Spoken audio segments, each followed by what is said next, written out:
fitnah ini telah bermula. Jadi kita lihat impak daripada perbuatan ini agak kuat kesannya kepada rakyat Malaysia, di mana kita lihat bibit-bibit kebencian, bibit-bibit fitnah dan berbagai-bagai lagi unsur negatif telah timbul dalam masyarakat kita. Jadi kita melihat benda ini adalah amat memberi kesan kepada masyarakat yang nampaknya ada kalanya dengan mudah terpengaruh oleh fitnah ataupun pembohongan yang dilakukan oleh pihak-pihak tertentu yang mempunyai kepentingan yang kita lihat kepentingan tertentu yang ada juga kita dimaklumkan berkait dengan sejarah-sejarah wings tertentu dalam Parti Komunis masa Mao Zedong dahulu. Jadi kita tidak mempunyai maklumat yang lengkap, tetapi oleh kerana kita melihat perkara ini amat penting ya, kerana ia membawa begitu banyak rasa tidak selesa di kalangan kaum, terutama sekali di antara kaum yang kita lihat, mungkin antara kaum Cina dan kaum lain-lain di Malaysia ini. Jadi kita rasanya tidak boleh mendiamkan perkara ini dan menganggap ia merupakan satu cerita dongeng. Jadi untuk menentukan mencari ketetapan ya atau ketepatan daripada maklumat-maklumat yang kita perolehi ini, kita tak mahu kita ambil katakan dan petik daripada langit, kita tidak mahu. Maka kita mahu perkara ini disiasat. Dan oleh kerana perkara ini amat penting ya kepada perpaduan rakyat Malaysia hari ini, kita memohon kepada pihak kerajaan untuk menubuhkan Suruhanjaya, satu Suruhanjaya diraja untuk menyiasat perkara ini. Kalau perkara-perkara lain kita boleh siasat, mungkin kerana seorang dua kita boleh siasat, tetapi perkara ini yang melibatkan begitu ramai rakyat Malaysia dan mungkin juga keadaan politik negara ini. Jadi kita memohon satu Suruhanjaya diraja ditubuhkan untuk betul-betul menyiasat. Kita pun tak nak buat fitnah juga, kita pun terima maklumat juga. Jadi selain daripada maklumat, mungkin in fragments ataupun dalam puzzle yang missing link ini, kita mengharapkan pihak kerajaan dapat merubuhkan Suruhanjaya ini untuk menyiasat dan mengenal pasti. Kita tak mahu cerita-cerita, nanti dia orang kata kita cerita-cerita, mungkin kita ada dokumen, mungkin dokumen itu pun tidak cukup. Jadi kita nak perkara ini disiasat dan tindakan diambil jika ia benar, setakat mana ia benar, dan tindakan yang tegas perlu diambil jika ia didapati benar. Ya, pasal kita tak mahu rakyat Malaysia ini live on hearsay, because we have too much hearsay in our world today ya. Jadi kita mengharap perkara ini diambil secara serius, dan saya rasa perkara-perkara yang berkaitan dengan fitnah ini amat bahaya, dan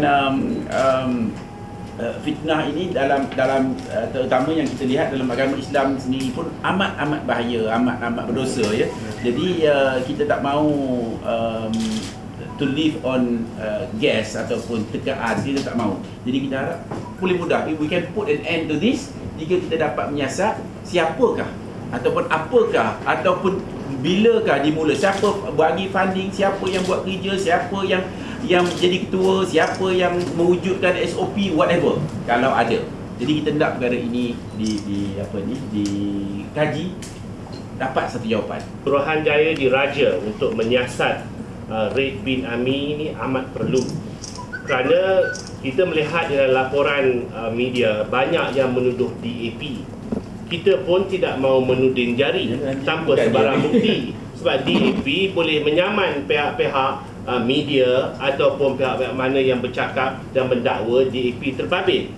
Jadi untuk merungkai masalah ini, maka saya rasa dan kami yakin bahawa dengan tertubuhnya Suruhanjaya diraja ini, maka bolehlah terjawab segala persoalan yang bermain di dalam minda rakyat. Kerana Red Bin Ami ini, seperti yang telah dilaporkan di dalam media, telah amat membimbangkan semua rakyat Malaysia, kerana di translate-nya sebagai Red Bin Ami, pasukan tentera cyber. Dan kita tahu bahawa pepatah Inggeris berkata, the pen is mightier than the sword, bahawa peperangan minda itu adalah jauh lebih bahaya dan lebih berkesan kepada musuh daripada peperangan yang menggunakan fizikal ataupun tenaga. Dan di dalam era digital dan juga dengan kemajuan media sosial yang hebat dengan adanya Twitter, Facebook dan segala macam media sosial, sudah tentunya laman-laman web, blog dan sebagainya ini menjadi satu medan perang yang amat efektif untuk mempengaruhi minda rakyat. Dan kita lihat bagaimana sejak tahun 2008, kita ambil contoh je, kalau kita nak faham peranan Raid Army ni, kita lihat saja 2009 Julai, apabila pembantu kepada salah seorang exco Selangor daripada DAP, Teo Beng Hock, membunuh diri di bangunan SPRM.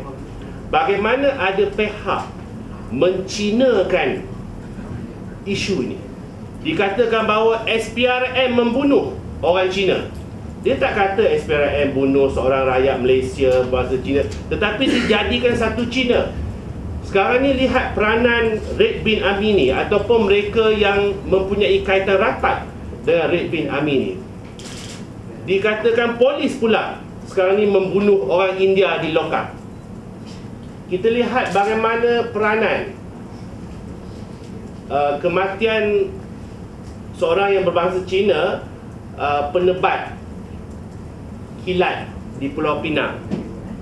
Kita berasa sedih dan our condolences to the family.